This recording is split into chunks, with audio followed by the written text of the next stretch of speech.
talk lang, walang paligoy-ligoy.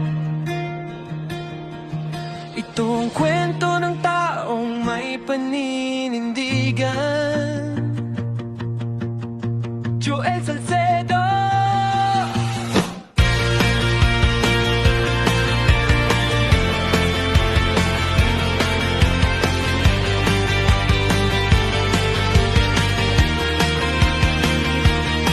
Lumalaban sa mga balahura sa kalsada ng buhay.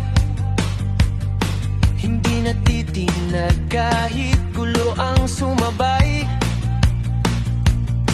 Pag may mali, diretsong binabanggit. Walang takot kahit sino pa ang masabit. Hindi plastic, hindi pa bida, salita'y totoo. Hindi nabubura sa mundong puno ng panlilinlang. Siya ang boses ng katotohanang matapang. Hindi lahat kayang tumayo kapag mali ang uso, pero siya kahit mag-isa, prinsipyo niya'y di sinuko. Si Joel Salcedo, real talk kung magsalita. May prinsipyo, may dignidad sa bawat gawa.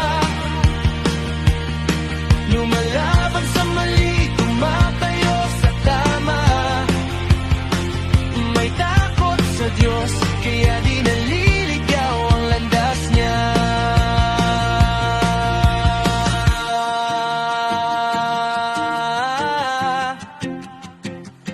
Hindi lang salita, may gawa sa likod.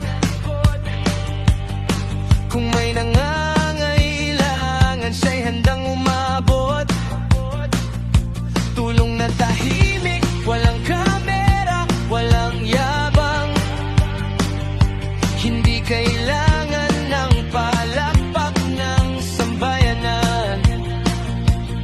Sa panahon ng pekeng bayani, siya'y totoo, hindi nagkukunwari. May respeto sa kapwa, may takot sa may kapal. Kaya kahit anong bagsik, hindi siya matitinag. Perfecto pero totoo, may konsensya, may puso.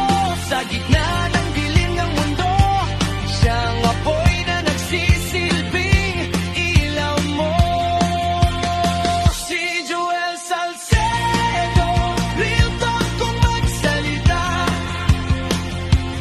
May prinsipyo, may dignidad sa bawat gawa. Lumalaban sa mali, tumatayo sa tama. May takot sa Diyos, kaya di naliligaw ang landas niya. Hindi lahat ng maingay ay tama. Hindi lahat ng tahimik ay duwag. Kung ang katotohanan ang kapalit ng gulo, handa siyang tumayo kahit masugatan ng mundo.